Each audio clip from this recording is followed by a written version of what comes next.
Is it okay if I wear a mask?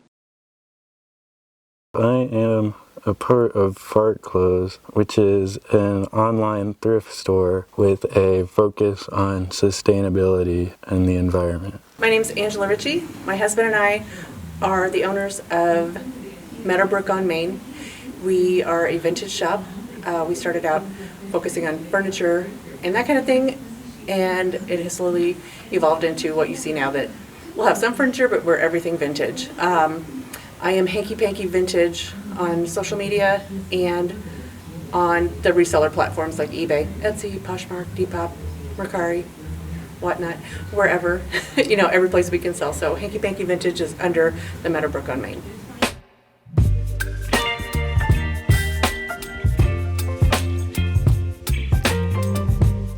I consider myself to be more a part of the true vintage community, which is 60s, 70s vintage, more than the typical 80s, 90s, Y2K type of vintage scene. I've been thrifting for about 6 or 7 years, but recently, in the past 2 or 3 years, I've been mostly focused on vintage and true vintage. Personally, for my own closet, I'm part of the thrifting community, but as a seller, as a business owner, we are part of the vintage community.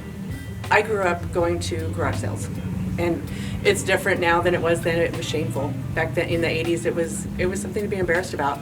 And then thrift stores started becoming a thing, and I would shop for my kids, and for myself, and then, so that was always kind of a way of life. I was never really comfortable in a mall, couldn't afford it, and then when Russ and I got together, he had been selling on eBay for quite a while, and I was like, oh wow, he doesn't have a job. But then I realized that he's making a house payment, he's supporting himself doing this, and he was from the auction world, I was from the thrifting world. And one night, when you're first dating someone, you want to spend time with them. And there was this auction coming up. Well, I had to work at my job, and he was at this auction, and he bought a huge collection, a personal collection of Elvis Presley albums. And they were like 350. And when the auction was over, I get home and he calls and he says, hey, and I'm like, did you get them? And he was like, yeah. He was like, do you want to come sort through them? And that turned into like our first venture together, because he was like, hey, I'll make you a deal. Let me get, my investment back, and then we can split. Because if I didn't, jump in to do this with him, I wasn't going to see him for weeks. He was going to be busy with this collection. And then, as it happened, his job went away. My business, the business I was working for, went out of business. And so we found ourselves unemployed. And we just kind of made the leap that we were just, we just did what we knew what we were doing. And I convinced him to go to an auction in Ohio because of one thing that wasn't called out, and it was worth a lot of money. And we got there and we scored it. But while we were there, I went upstairs, but there were 2 closets side by side of vintage clothing. But on top, all the shoe boxes with the vintage shoes. I will probably never see this again. I hope I do, but I probably won't. But in garbage bags, big contractor garbage bags on the ground in that room, or on the floor, vintage lingerie. A lot of it still with tags on. And I bought those. And I paid like $7 a bag. Then I was like, $7.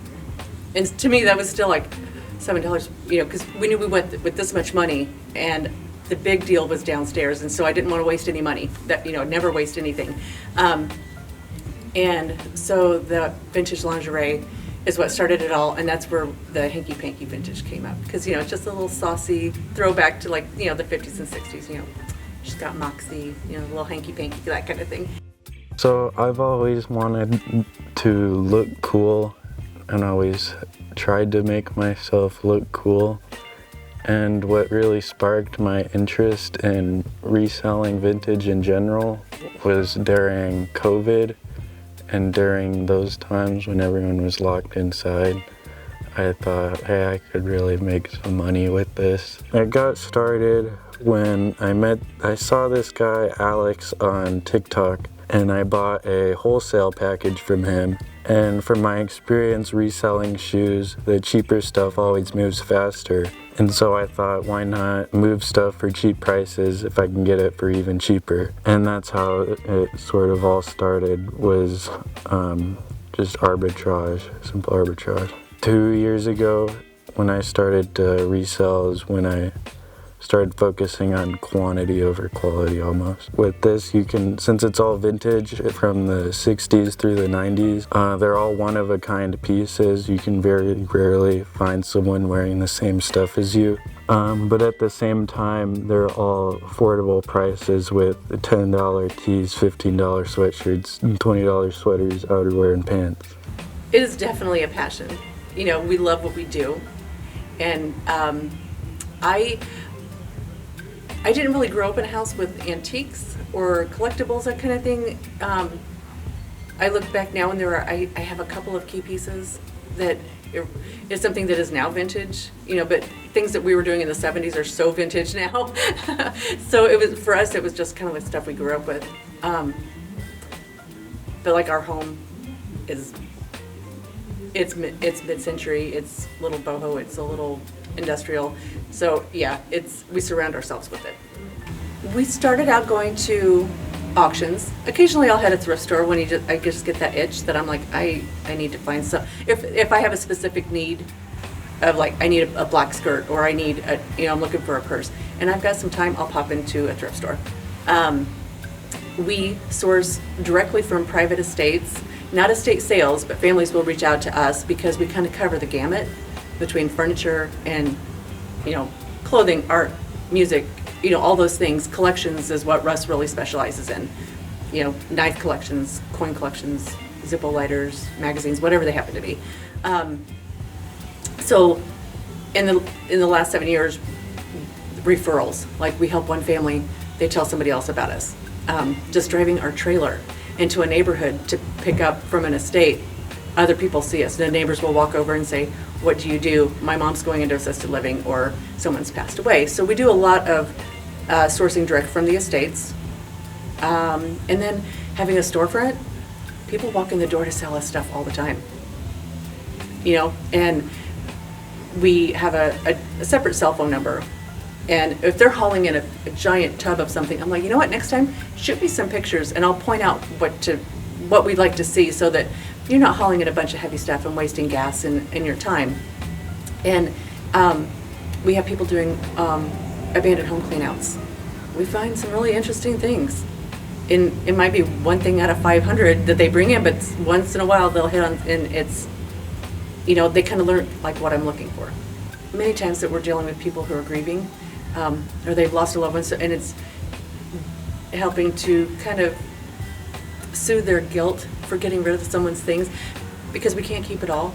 And when we're full-grown adults, we don't have room to take on an entire other household. And sometimes there's anxiety, there's a lot of emotions that go into it. So we really like those relationships, and knowing that at the end of the day we helped, and and the majority of the time they become customers.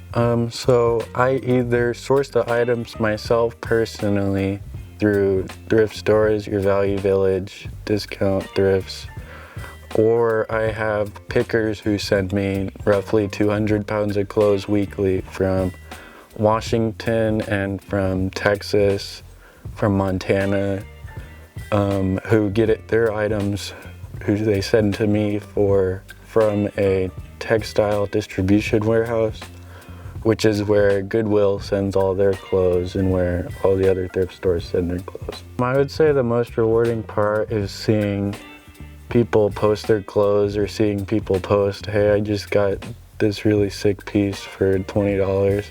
I think that the whole idea of this, also the idea of H&M and how they have their $5, $10 tees, $10 to $20 pants, that's sort of where the idea came from. And in the future, if we could have as many fart clothes locations or thrift locations as there are H&Ms, I think it would be better.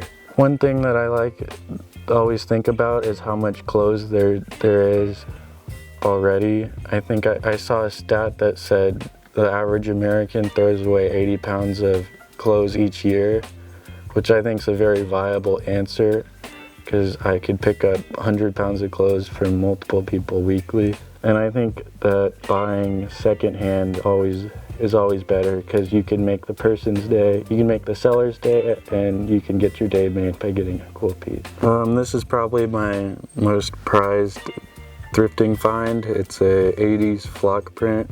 It says fart with the PH. Oh my gosh, there's so many. It's like choosing a favorite child. I did, honestly, if that was on the list, I didn't read that question or I would have been prepared for this because now I'm like, oh my God, what is it? Oh, currently, I can show it to you. Can I just run and get it? Okay, this is it currently today. It could change by the end of the day.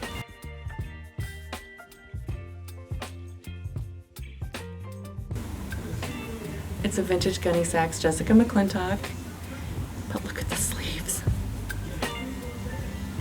There are zippers on the sleeves. She's been hanging back there because obviously she's a girl. She's going to the dry cleaners because I don't trust myself to launder her. Because we source so cheaply, generally, on the clothes we do big bulk buys. It allows me to launder dangerously with polyester and denim and that kind of stuff. But something like this, I'm like, she's worth more money, so she's going to get some extra special spa day at the dry cleaners.